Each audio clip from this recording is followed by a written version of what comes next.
Violent acts against Asian Americans have been on the rise across the United States. In cities like New York and Philadelphia, there have been hate crimes against Asian Americans.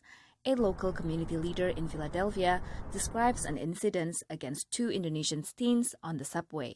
They push the girls sitting on the bench and say like, keep, move. And the girls from the other group just smack the Indonesian teen on the side of her head. And like repeatedly, and then after that the other one also got punch and smack until like her headphones fell off. So Philadelphia resident Sinta Penyami Storms has long been active in anti-racism movements, from the Black Lives Matter movement of last summer to the Stop Asian Hate movement now. There are just so many layers of hate in this country. I want us to peel them one by one and shed the light on them. She says one thing that hampers investigation into possible hate crimes against Asian Americans is the reluctance to report incidents. Typically, Asians are known to be that model minority. You know, in Indonesian, people probably will say like, oh, you know what, like just don't get involved because, you know, like you maybe get hurt if you get involved.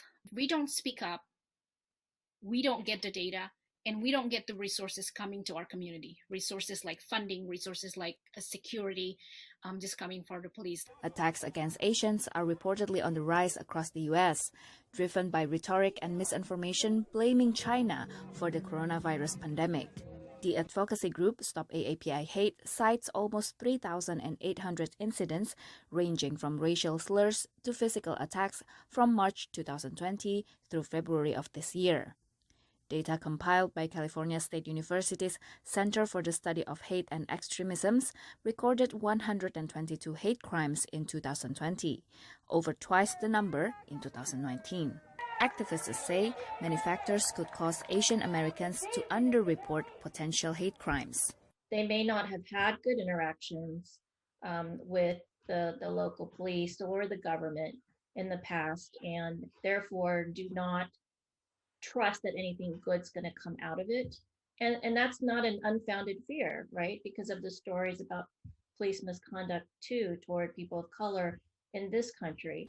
Indonesian Americans account for less than 1% of the estimated 22 million Americans of Asian descent. While most have been spared the recent spate of anti-Asian incidents, Indonesian consulates and the Indonesian embassy have issued an alert to be extra vigilant when out in the public. From Washington, D.C., Virginia Gunawan, VOA News.